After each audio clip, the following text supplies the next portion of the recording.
حضرت سری سختی رحمۃ اللہ علیہ نے ایک شرابی کو دیکھا جو مدہوش زمین پر گرا ہوا تھا اور اپنے شراب آلودہ منہ سے اللہ اللہ کہہ رہا تھا۔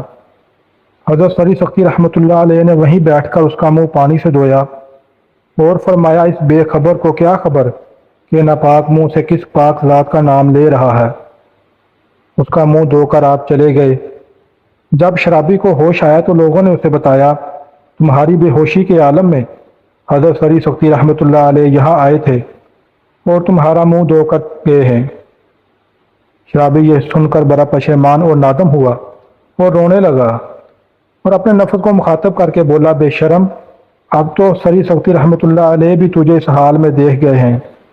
اللہ عز و جل سے ڈر اور آئندہ کے لیے توبہ کر۔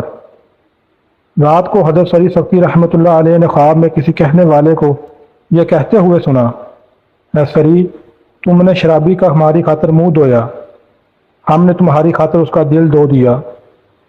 حضرت سری سختی رحمۃ اللہ علیہ تہجد کے وقت مسجد میں گئے تو اس شرابی کو تہجد پڑھتے ہوئے پایا۔ آپ رحمۃ اللہ علیہ نے اس سے پوچھا، تم میں یہ انقلاب کیسے آ گیا؟ وہ بولا، آپ مجھ سے کیوں پوچھتے ہیں جبکہ اللہ عز و جل نے آپ کو بتا دیا ہے۔ سبحان اللہ، یہ شان ہے اللہ والوں کی۔ دوستو، یہ تھی آج کی ویڈیو۔ مزید اس طرح کی ویڈیوز کے لیے چینل کو سبسکرائب کریں۔